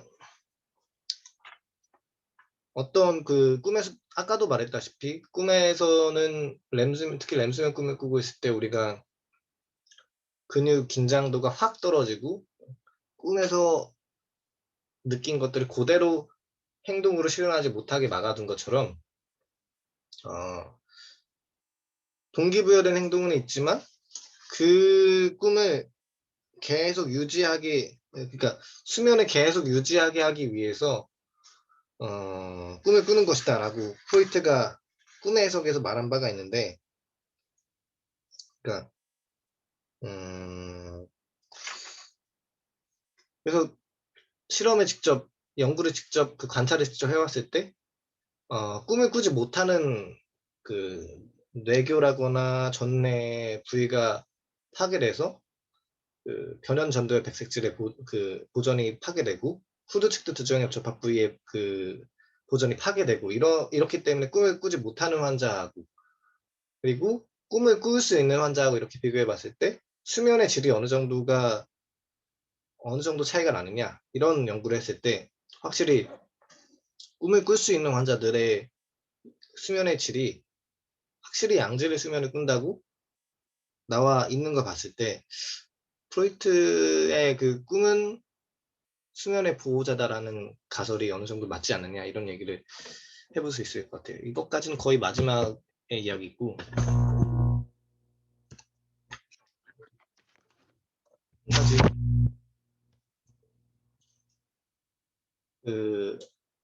문규민 선생님의 글을 좀 잠깐 재미난 게 있어서 좀 네, 생각해볼 만한 앨런 홉슨이죠. 그러니까 아이고 이거는 이제 못하네. 형광펜 확대를 하면 형광펜 못하네. 아무튼 앨런 홉슨은 하버드에서 30여 년간 꿈과 수면을 연구해온 꿈 연구의 대가다. 그는 하버드 수면센터 연구소장으로 평생 수면과 꿈에 대해서 연구한 사람이에요. 각종 심리학 실험, 뇌전도, 뇌 이미징 다 수행하고 자기의 꿈도 계속 수백 편 넘게 기록하고 꿈 연구에 매달렸던 사람인데 이게 2018년에 쓰인 글이니까 최근에 그는 2018년쯤에 자신의 연구를 총결산해서 꿈 연구의 결론을 의식 일반에까지 확장했습니다. 꿈 정확히는 망상은 그래서 그러니까 마치 프로이트가 꿈에 대한 연구를 통해서 일상생활의 병리학까지 이렇게 나아간 것처럼 무의식은 뭐 일상에 항상 내재되어 있다 이렇게 결론을 낸 것처럼 이 사람도 꿈을 의식 일반에까지 확장한 거죠. 꿈에 대한 결론은. 정확히는 망상은 특이한 의식 상태가 아니라 오히려 각성 의식의 원재료가 되는 원형 의식이라는 거죠. 꿈이야말로, 그러니까 망상이야말로 우리의 전형적인 가장 원형이 되는 의식 상태라고 할 수 있는 거죠. 그러니까 가장 흥미롭게 이야기해 볼 수 있는 거는 앨런 홉슨이 뇌졸중 겪어서 뇌간 병변도 생겼거든요. 그래서 뇌간 병변 자기가 옛날에 했던 것처럼 뇌간 병변 생기면 꿈을 만들지 못할 텐데 아니 이 사람은 이때쯤이면 많이 알았지만 많이 고치고 수정을 해서 알았지만 아무튼 램수면을 못 끄는 뇌간 병변으로 인해서 뇌졸중을 겪었는데 재활 기간에 여러 이상 현상을 경험했다. 그중 하나는 눈을 감을 때마다 엄습하는 생생한 시각 이미지들이었다. 그러니까 렘 수면이나 꿈을 꾸는 상태가 아니라 뻔히 각성해 있는 상태임에도 불구하고 눈만 감으면 온갖 리얼하고 기괴한 시각적인 장면들이 펼쳐졌다는 것이다. 홉슨의 사례를 보면 반드시 꿈을 꿀 때만 눈을 감은 채 시각적 경험을 할 수 있는 것이 아니라는 점을 알 수 있죠. 실제로 뭐 그냥 전생 체험 같은 최면 체험도 꿈꾼 상태는 아닌 상태에서 체험하게 하는 거니까. 아무튼 그렇다면 우린 도대체 왜 깨어있을 때 이런 경험을 하지 않을까? 보통 우리들은 누구도 보통은 정상적인 상황에서는 각성 시에 눈을 감는다고 해서 생생한 시각적 경험을 하지는 못합니다. 기껏해야 뇌파만 조금 변조될 뿐인데 몇 가지 가설이 나와 있어요. 그중 하나는 각성 시 뇌의 전전두피질을 비롯한 언어적 사고와 관련된 부위들이 활성화되어서, 그러니까 언어적 사고 관련된 부위들이죠. 언어적 사고의 내용과 부합되지 않거나 무관한 시각적 이미지들의 분출이 의식화 수준에서 억제된다는 거죠. 말하자면 언어에 의한 시각의 차폐, 우리가 저번에도 말씀드렸다시피 그 파검 흰금 드레스, 파란색 검정색, 흰색 금색 드레스, 이것들을 내가 가지고 있는 기억에 따라서 지각이 만들어지고 사람들마다 달라질 수 있듯이 어떤 언어적인 것들이 가지고 있느냐에 따라서, 그리고 언어적 사고와 관련된 부위들이 어떻게 활성화되어 있느냐에 따라서, 어떻게 활성화되고 어떻게 비활성화되어 있느냐에 따라서 부합되지 않거나 무관한 내용들은 걸러낸다는 거죠. 시각적인 표상을. 그래서 이런 차폐 가설을 참조하면 종교적 신비 체험에서 보이는 환각들도 일부 설명할 수 있을지 모르겠어요. 동서고금 막론하고 비슷해요. 우리가 신비 체험 같은 거 보면은 다 저기 위에 뭐 소리가 들리고 하나님의 음성이 들리고 뭐 그런 것들, 그리고 뭔가 으슬으슬하는 그런 느낌 들고, 동학에서도 최재우 대신사도 비슷한 느낌을 들었죠. 모세도 비슷한 느낌이 들었던 거고, 그런 것들을 종교와 의례의 이질성을 넘어서 모든 신비 체험의 공통되는 현상은 바로 언어적 사고가 끊어진다는 거죠. 말로 뭔가 표현할 수 없는, 말이 안 나오는, 말로 이루할 수 없는, 그런 말로 다 할 수 없는 인에퍼블 현상이 나오게 되는데, 그래서 윌리엄 제임스 또한 종교적 경험의 다양성에서 형언 불가능성을 신비 체험의 특징으로 꼽았습니다. 근데 이게 사실이라면 신비 체험 시, 그리고 아까 그 언어에 의한 시각의 차폐가 사실이라면 신비 체험 시 언어적 사고의 차폐가 해제되면서 시각적 이미지들이 마구마구 분출되는 거라고 생각할 수 있죠.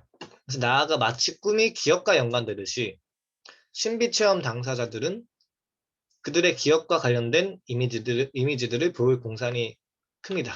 그래서 종교인들의 시각적 환상이 종교적 상징들로 채워지는 건 별로 놀라운 일도 아니고, 뭐 천국, 기독교인들 천국이나 뭐 십자가 이런 관련된 꿈들을, 이런 환상을 많이 보게 되고, 그래서 뇌의 잠금 장치가 풀리면 정말로 별의별 일이 다 일어날 수 있다는 거죠. 어떻게 보면 이게 잠금 장치고, 그러니까 우리가 환상을 안 보는 지금 바로 이 상태가 잠금 장치가 이렇게 끼워져 있는 거고, 정말 원형적인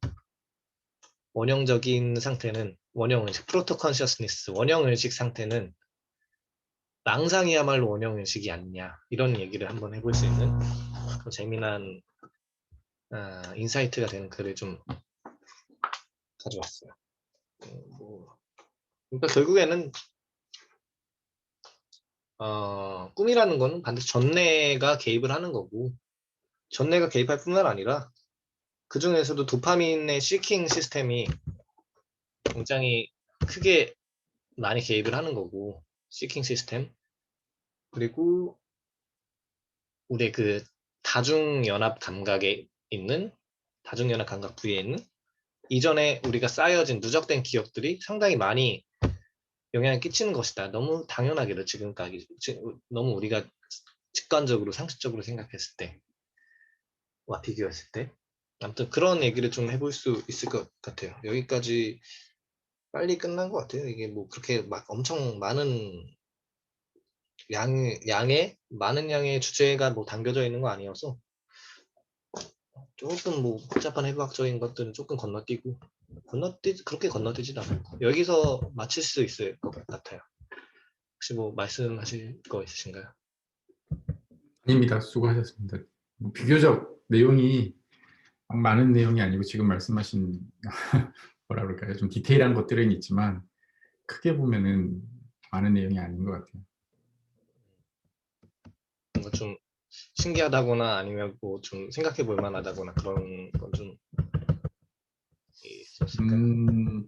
일단은 뭐 제가 그 여기에서 이해했던 것 중에 한 가지는 이제 꿈이 이렇게 뭐랄까요? 그 개연성 없이 막 무작위로 일어나고 있는 거에 대해서 통제되지 않는, 그러니까 컨트롤하는 어떤 영역 없이 그냥 이제 뭐 감각적으로 있으니까 정말 그럴 수 있겠다는 생각이 들고, 그다음에 되게 신기한 것 중에 한 가지는 저의 꿈 같은 경우에 이게 아침에 이제 기억에 남는 꿈들이 있을 때 꿈속에서 제가 생각했다는 게 느껴지거든요. 음. 그러니까 그러니까 여기서 설명하고 있는 것들이 사실은 꿈에 대한 것들이 아직은 미지의 세계로 많이 남아 있는 것 같다는 생각도 들면서, 뭐 일단은 그냥 이제 뭐 약간 학술적인 의미로 아니면은 꿈에 대해서 뭔가 이렇게 논리적이고 과학적인 설명으로는 충분히 이해가 되는 면도 있으나, 이제 꿈이 갖고 있는 뭐 의미, 뭐 꿈이 왜 생기는지 뭐 이런 부분에 대해서는 뭐 아직은 좀, 사실 인간을 여기서도 이제 이 저자가 말했지만 인간을 대상으로 실험하는 게 굉장히 제한적이고 뭐 어려움이 있어서 뭐 그 뭐라 그럴까요? 아직은 밝혀지지 않은 많은 영역들이 있는 것 같다는 생각도 들고, 뭐 그런 들지만 전반적으로 이 신경과학적인 측면에서 어떤 회로가 뭐 꿈을 그 뭔가 렘 수면을 깨우고 또 닫고, 뭐 그거에 의한 호르몬의 작용 같은 것들 이해되고, 그다음에 꿈 꿀 때 그 뭐랄까 통제되지 않는 뭐 이런 부분들 때문에 이렇게 뭔가 이렇게 개연성 없이 그냥 아무거나 막 튀어나오고 뭐 이런 것들에 대한 충분히 이해는 된 것 같아요. 진짜 그러니까 꿈이 그냥 영상으로 이 사람이 꿈꿀 때 영상으로 뭐 옛날에도 생각했던 거죠. 엄청 어렸을 때도. 이 사람이 영상으로 이렇게 보여줄 수 있는 그런 게 있으면 좋겠다. 만화에서나 애니메이션이나 많이 나왔던 상상력이잖아요. 그런 게 있으면은 정말 연구에 큰 진전이 잘 일어날 수 있었을 텐데 그럴 수가 없으니까. 그러니까 꿈을 꾸고 있는지조차도 잘 모르니까 일어나고 나서나 겨우 물어볼 수 있는 거니까 그게 좀 그렇죠. 실시간으로 연구하기가 좀 힘든 그런 점이 좀 있는 것 같아요. 그게 가장 큰 난점인 것 같더라고요. 그리고 일어나서 말하는 내용이 또 꿈에 그렇죠. 왜곡이 되죠. 진짜인지 아니면 일부인지 아니면 또 꾸며낸 얘기인지 이것도 사실은 되게 불분명할 수 있고. 그렇죠. 뭐 이미 왜곡이 됐죠. 사실 뭐 많이 왜곡이 된 건데. 그렇죠. 그것들을 어떻게 프로이트는 그냥 아예 그거 인정을 하고 제가 알기로는 그냥 그거 인정하고 그냥 얼마나 많은 꿈들을 이야기를 하거나 어 풀어낼 때 어디서 주춤거리고 어디서 뭔가 마음의 동요가 생기는 것 같은지 그런 것들을 좀 아예 꿈이 완전히 뭐 왜곡되지 않는 그 꿈을 겨냥하기보다는 그 꿈을 분석하거나 이 내담자가 꿈을 이야기를 할 때 말하는 그 태도 그런 것들을 네. 좀 많이 주의를 기울인다고 하더라고요. 정확히는 잘 모르겠는데. 아마 그게 더 맞는 것 같아요. 그러니까 어떤 꿈을 꿨는지가 중요한 게 아니고 그 꿈에 대해서 이야기하고, 뭐 아무튼 꿈에 대해서 이야기하는 동안에 말하는 사람, 예를 들어서 상담의 장면에서라면 이제 상담받는 사람은 그 어떤 에피소드를 꿈속에서 보는 에피소드를 이야기할 때 분명히 그 표면적으로 드러나는 어떤 정서적인 변화 뭐 이런 것들이 있을 수 있고 상담자가 그걸 민감하게 인제 좀 잘 관찰할 수 있다면 내용보다는 그 사람이 말하고 있는 그 분위기, 그 정서 그런 것들을 캐치하는 것 같은 생각도 들고 그다음에 저는 쪼끔 그냥 뭐 그럴 그 프로이트가 생각했던 대로 꿈이 어떤 무의식을 반영할 수 있다고 하는 측면이 어떤 면으로는 이제 그 아까 말한 그 정동 같은 것들은 의식 세계에서는 컨트롤 그러니까 통제돼서 드러나지 않지만 꿈속에서는 완전히 통제가 거의 없는 거잖아요. 그러니까 네. 뭐 자연스럽게 그 정동들이 나올 수도 있고 뭐 그런 측면에서 보면은 그 뭐 기억하는 꿈이라면 아니면 꿈에 대해서 뭔가를 얘기할 때 그거와 관련해서 뭔가 이렇게 정서를 표출하고 있다면은 어 도움이 될 것 같습니다. 어떤 정서에 대한 어려움을 겪는 사람들을 해석하고 돕는 데 그런 이 생각이 핵심 뭐 그런 심리학에서도 그런 거 있죠. 상담 심리학 같은 데서 또 핵심 감정 파악 같은 거. 네네. 이 사람이 어떤 핵심 감정을 뭐랄까 배경음악처럼 인생의 배경음악처럼 잘 끌고 가는가. 뭐 이 사람의 주요한 핵심 감정이 뭐랄까 수치심이 좀 주로 강한 사람이라고 했을 때 그런 꿈을 바탕으로 꿈에서도 수치심 같은 게 많이 느껴진다라고 했을 때 잘 그런 걸로 좀 어느 정도 느끼거나 이 사람이 이런 꿈을 꿨을 때 뭐 정동 '이런 정동이 많이 드러나는구나.' 이런 걸 좀 많이 생각해 볼 수 있을 것 같아요. 네. 어떤 정동이나 정서 같은 것들이. 음. 아까 얘기하신 것 중에 저는 약간 인제 책에는 없던 내용인데 그 선생님이 설명해 주면서 그럴 수도 있겠다고 느낀 것 중에 이제 그 렘 수면을 온 오프 하는 그 호르몬 있잖아요. 아 네네. 근데 인제 그 저는 일단은 그게 뭐 온 오프 정도의 기제로만 생각했는데 그 호르몬들이 갖고 있는 특징이 약간의 인제 그 정서에 반응을 주는 호르몬들이잖아요. 그래서 약간 그 뭐 불루한 꿈 같은 걸 꿀 수 있다고 하는 것들은 그럴 수도 있겠다는 생각이 들었습니다. 네 이건 다른 책이나 강의에서 좀 많이 들었었던 그러니까요. 이야기라서 뭐 네. 제가 그럴 수 임의적으로 얘기한 거 아니고 많이들 네. 이렇게 이야기하더라고요. 네. 어. 진짜로 꿈들이 우울한 꿈이 대부분이죠 사실. 그rum이 음. 좀 가라앉은 것 같은 그런 꿈들이 좀 약간 약간 중립적인 것 같은 느낌이어도 약간 뭔가 산신령 약간 좀 안개가 많이 껴있고 뭔가 좀 네. 불투명하고 그런 느낌이 좀 많이 있잖아요. 뭔가 좀 꿈속에서 대체로 갈등을 겪고 답답하고 막 네. 뭔가 이제 실패한 것 같고 뭐 이런 네. 뭔가 좌절돼. 갈피를 못 찾겠고 뭔가 그런 느낌. 네. 그런 안개 속에 그래서 가려져 있고 뭔가 몽환적이고 뭐 그런 정말 몽환적인 그 느낌이라는 게 사실 꿈이잖아요. 몽환이라는 게 꿈이니까 음. 우리가 뭔가 좀 안개 속에 가려져 있고 뭔가 산신령 나올 것 같은 분위기고 묘한 오묘한 그런 느낌이 들 때 현실에서 그런 느낌이 들 때 몽환적인 느낌이라고 표현을 하는데 그러니까 몽환이라는 게 꿈처럼 꿈 같은 느낌이라는 거잖아요. 그러니까 되게 꿈이 오히려 그 꿈이 정말로 정말 그런 상황이 많아서 그런 표현을 쓰는 것 같더라고요. 몽환적인 표현이라는 걸. 음. 딱 인셉션 그런 느낌인 것 같아요. 인셉션도 정말 깊이 내려가면 내려갈수록 정말 블루하고 정말 우울하고 갈피를 못 찾겠고 그 인셉션이라는 영화에서도. 네. 제가 별로 좋아하지 않는 영화 중에 하나입니다. 아 그래요? 왜 그 좀 재밌긴 봤는데 이거 뭐 좀 되게 답답하다는 생각이 들더라고요. 아 그렇죠, 그렇죠. 혹시 네. 그 파프리카라는 일본 애니메이션도 있는데 이건 인셉션 나오기 전에 나온 애니메이션이거든요. 이거 굉장히 저 인셉션보다 뭐 영화를 잘 아는 사람은 아니지만 인셉션보다 개인적으로는 엄청 높이 치는 애니메이션인데 꿈에 대한 인사이트가 엄청 뛰어나게 잘 반영된 것 같아요. 뭐 음. 정신분석학적으로 해석할 수도 있고 신경과학적으로 어느 정도 해석할 수도 있고 철학적인 면에서도 어느 정도 인사이트가 커서 인셉션 이상으로 많은 것들을 얻을 수 있는 것 같은데 한번 심심하시면 나중에 시간이 될 때 파프리카라고 그 먹는 그 파프리카 제목이 어떻게 있잖아요. 그 카프리카요? 먹는 그 아, 고추 파프리카? 고추 계열 남아프리카, 네. 파프리카, 네. 뭐 파프리카 PA 그 파프리카 그 네. 일본 애니메이션인데 그거 보면 음, 굉장히 어 난해한 면도 좀 있지만 생각해 볼 만한 게 좀 많은 그런 것 같아요. 네. 정신분석학적으로도 그렇고.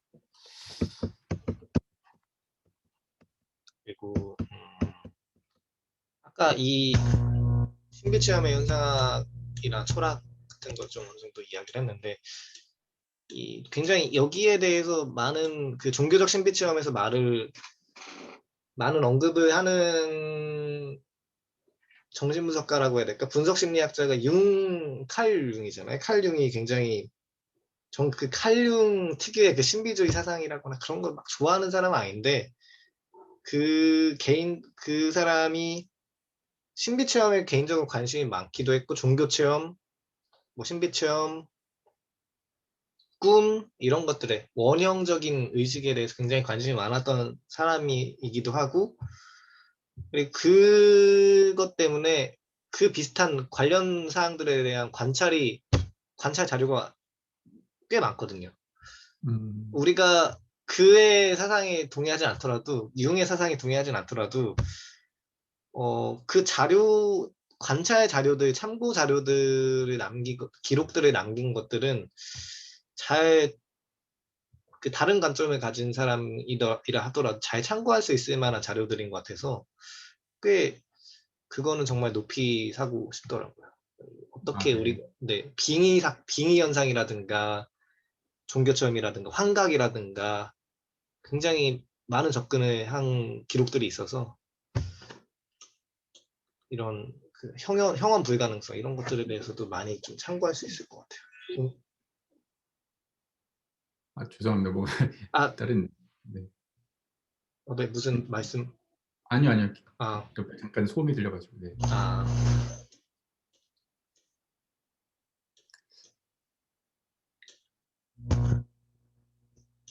아마 여기 막 그 보여주신 것도 굉장히 흥미있는 내용인 것 같아요. 그리고, 그 신비 체험이 그렇게 일어날 수 있겠다. 왜냐하면 사실은 꿈 꾸는 동안에 꿈하고 현실하고 구분 잘 못하잖아요. 이제 깨어나고 나야 이제 그런데 만약에 누군가가 정말 이렇게 그 컨트롤되지 않는 그러니까 지금 그 의식에 의해서 어, 제한되지 않는 뭐 청각 또는 시각 이런 것들을 경험하고 그다음에 그 시각이나 청각들이 주로 자신이 오랫동안 생각해 왔거나 뭐 상상했던 것들하고 이어질 수 있는 가능성이 더 있다고 친다 그러면은 그럴 수도 있겠다 이런 어떤 것들을 볼 수도 있겠다 이런 생각이 들기도 하지만 또 한편으로는 그게 이제 그러면은 과연 의미가 없는 그냥 단순한 것인가 아니 왜냐하면 이제 예를 들면 모세 같은 사람은 그 과정이 뭐 이제 뭐 성경상에서의 이야기니까 얼마나 신뢰할 수 있을지 모르지만 그 과정이 각성 및 뭔가 이렇게 뭘로 이어지고 그 다음에 뭐 민족을 지도하는 뭐 이렇게 이제 지도자의 길로 들어선 어떤 계기가 되기도 하고 또 뭐 신약에 나오는 뭐 바울 같은 경우도 그렇죠. 어, 예, 그런 대신, 천사 네, 경험을 통해서 완전히 이제 삶을 바꾸는 어떤 부분이 돼서 단순히 망상으로 해석, 그러니까 이렇게 어떤 신비 체험 이런 현상은 그렇다 치더라도 그것이 그냥 이제 모든 사람에게 망상이거나 뭐 이런 거냐 아니면 어떤 사람에겐 그게 특별한 의미를 지니는 뭔가 이렇게 단순한 망상 수준이 아니냐 이런 것들을 이야기할 수는 없는 내용 같아요. 그냥 그렇게 현상이 발생할 수 있구나. 뭐 이런 설명은 되지만 그것이 어떤 의미를 가지고 의미가 없다 있다 이렇게까지 얘기하기는 어려울 것 같은 생각이 들었어요. 그렇죠. 뭐 우리가 일반적인 꿈을 꾸더라도 우리한테 어떤 의미가 되잖아요. 일반적인 꿈이어도 어떻게 실제로는 의미가 없을 수 있어도 우리가 의미를 만들려고 하고 바울도 그냥 사실 그냥 빛을 보고 그냥 정말 그냥 사막의 담에색 도상에 있는 그냥 사막에 그냥 빛을 확 봐가지고 많은 사람들이 간질 발작이라고 추정을 하긴 하는데 그 간질 발작으로 인해서 일어난 그 환각이 그 사람한테는 특별한 의미가 될 수 있겠죠. 사실 또 예수가 저는 이건 뭐 뭐 제 생각이지만 이건 어디서 본 건 아니지만 예수의 그 세례 요한이 이렇게 세례를 줬을 때 저기 비둘기가 날아오는 걸 봤을 때 그건 예수의 개인적인 실존적인 체험이라고 본다면 이게 다른 해석의 여지도 있겠지만 예수가 이렇게 비둘기가 내려오는 걸 환각으로 이렇게 봤던 거라고 저는 생각을 하는데 그러니까 비둘기처럼 성령이 내려오는 거를 그런 것도 예수한테 어떤 내가 세상을 위해서 뭔가 이 공생에 뭔가를 한번 해볼 수 있겠구나 이런 좀 예언자적인 의식을 좀 심어줄 수도 있겠고 모세도 마찬가지로 뭐 누군가에게는 객관적으로 보면 망상 뭐 항상 환상일 수도 있겠지만 그의 개인적인 실존적인 입장에서는 딱 그만의 그 각자만의 뭔가 의미가 될 수는 있겠죠. 저는 뭐 그거는 충분히 인정을 하죠. 그 레코딩을 끄시는 게 좋을까요? 아니면 계속 켜두시는 게 좋을까요? 저는 뭐 괜찮은데 그냥 네. 일부러 좀 그 네. 왜 어 그 박문 그 교수님 누구죠? 박문호 박사님? 예? 박문호 뭐 누구요? 예. 예. 그분이 이제 그 불교에서 말하는 이제 초월 명상에 대해서 이제 뇌과학적으로 막 설명하셨잖아요. 네. 그 초월 경험. 거기서도 근데 이제 그분의 경우 그분이 설명하는 경우에는 고도의 정신력 또는 뭐 고도의 어떤 정신의 힘을 그러니까 꿈같이 이렇게 느슨한 상태의 어떤 이런 게 아니라 굉장히 고도의 정신 운동이 또는 정진이 그분의 표현대로는 한다면 고도의 정진이 어 뭔가 이렇게 지금 말하는 이런 어떤 적절한 뭔가를 보도록 하는 신호 체계 같은 것들을 변화시킬 수 있고 그 의식이 있는 상태에서 그런 것들을 뭐 체험하고 경험할 수도 있다고 이렇게 설명하신 것 같아요. 네.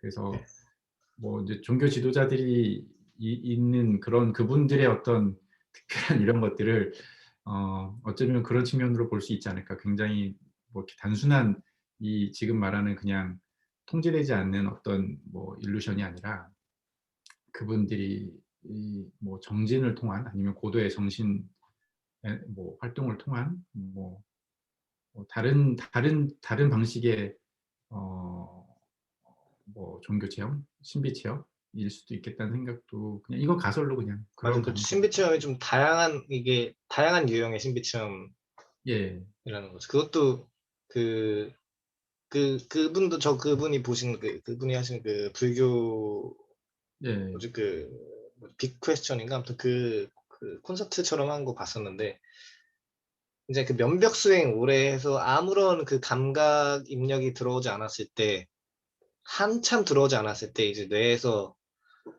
뭔가 폭발이 일어나고 뭔가 신비 체험이 일어날 수도 있다. 이런 네 맞아요. 이야기를 하시는 게 좀 기억이 나서 저도 그거 말씀하시는 것 같은데 아마 예. 그런 것도 좀 가능할 수 있죠. 어쩌면 이 언어에 의한 시각이 잡히는 다른 관점일 수도 있지만 그 겹치는 점도 어느 정도 있어 보이기도 하고 그럴 수 어 그러니까 뭐 네. 방식은 뇌에서 일어나는 것들은 되게 유사할 수 있지만 그거를 개인이 인제 느끼는 현상은 굉장히 차이가 있을 수도 있겠다. 음 그런 생각이. 그렇죠.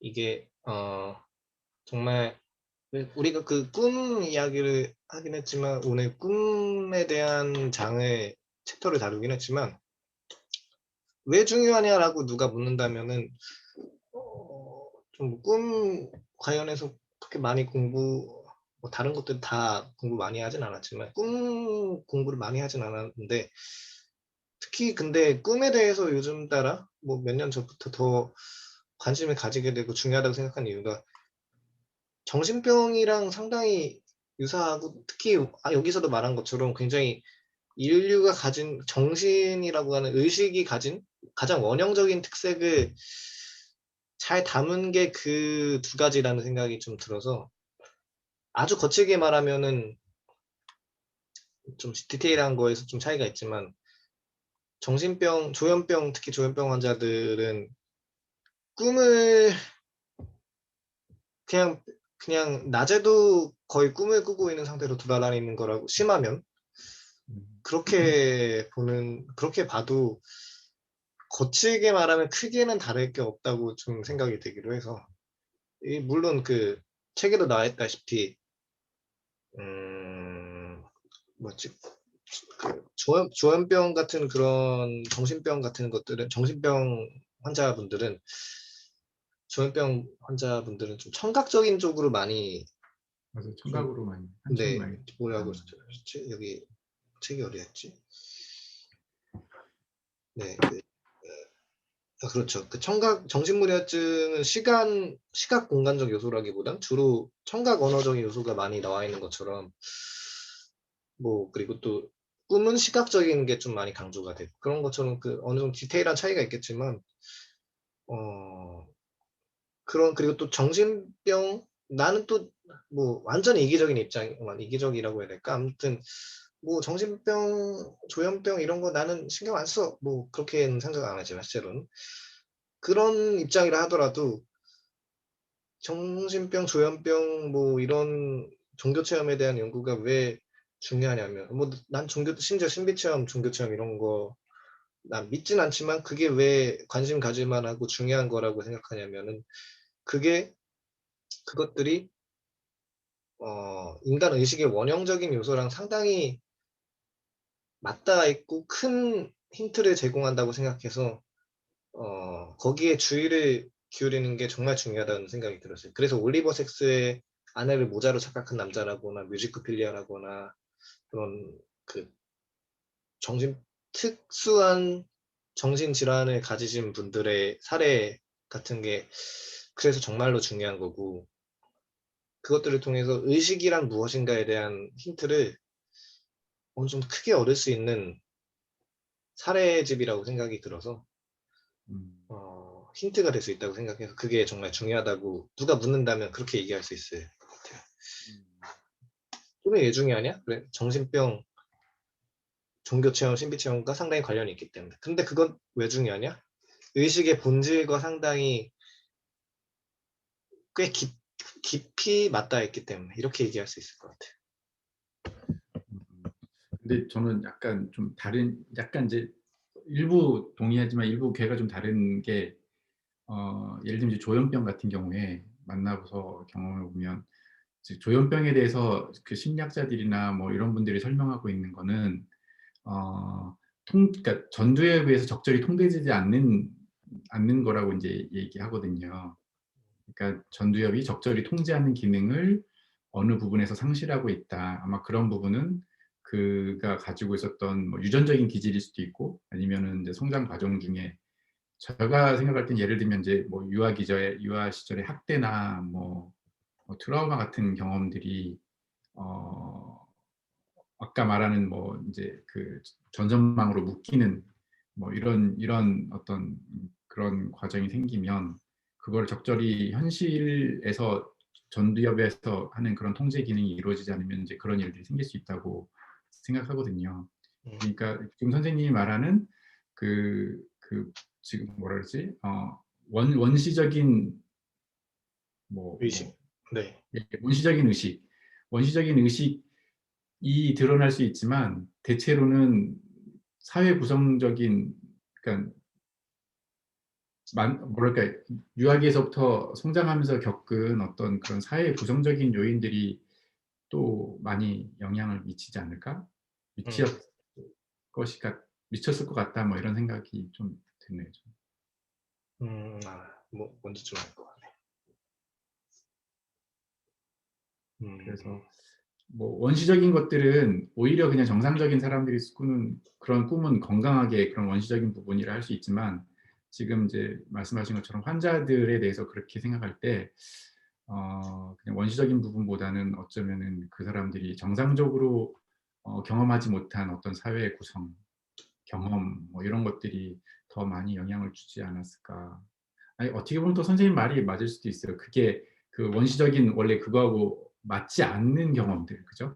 맞지 않는 그 경험들을 하게 되면 그렇게 드러날 수 있다고 가정하면 또 그렇게도 해석할 수도 있겠네요. 음. 그래서 진짜 그 꿈의 해석 같은 그 책이 옛날에 그냥 어렸을 때는 뭐 그냥 꿈 해몽 뭐 이런 정도로만 엄청 어렸을 때는 뭐 그런 책이라고만 생각을 했었는데 그리고 이 책을 읽다 보니까 그 꿈의 해석을 포함해서 많은 그 프로이트의 저작들, 프로이트의 통찰들이 단순히 경강부회적으로만 끼워 맞춘 게 아니라 굉장히 지금 입장에서 봐도 꽤 성견지명이 크구나. 틀린 것도 있지만 정말 어처구니 없이 말한 것도 있지만 정말 성견지명이 큰 사람이구나라는 걸 많이 느끼게 되더라고요. 지금 이 책을 보고 있는 이 네. 시기에, 지금 시기에. 네. 아니, 나중에 좀 전집 읽어보고 싶다는 생각이 좀 많이 들었어요. 언젠가 시간 되면 모르겠는데 몇 권이라도 좀 유명한 책들이라도 꿈의 해석이라거나 뭐 정신분석 강의라거나 히스테리 연구라거나 제대로 나중에 기회가 되면은 뭐, 뭐 강독이라거나 뭐 아무튼 조금 뭐 정리하거나 그런 거 좀 나중에 해보고 싶다는 생각이 들더라고요. 아유. 하시면 아마 이해 쉽게 하실 것 같아요. 저는 기본적인 뭐랄까 이쪽 그 파트에 지식이 약하니까 뭘 하나 보려고 해도 시간이 많이 걸리고 이해하는 게 더딘데. 좀 여러 관점에서 좀 조금이나마 얕게 여러 가지를 좀 살펴본 여러 분야들을 살펴본 게 있으니까 전집 한 권을 보더라도 굉장히 여러 관점에서 볼 수 있는 여지가 클 것 같아요. 좀 뭐 프로이트를 락강의 관점에서 보기도 하고 신경과학적인 관점에서 볼 수도 있고 굉장히 철학적인 관점에서 볼 수도 있고 그냥 나중에 혹시나 본다면 나중에 아, 선생님께서 나중에 혹시 언제 정말 나중에 될 것 같은데 나중에 기회가 된다면 그때 같이 참여하셔도 재밌을 것 같아요. 네. 지금 이거 보시는 기록을 하고 있지만 누가 보실진 모르겠지만 이거 보시는 분들도 나중에 참여하셔도 좋을 것 네. 같습니다. 여기까지 좀 기록을 그만 중지하고 네.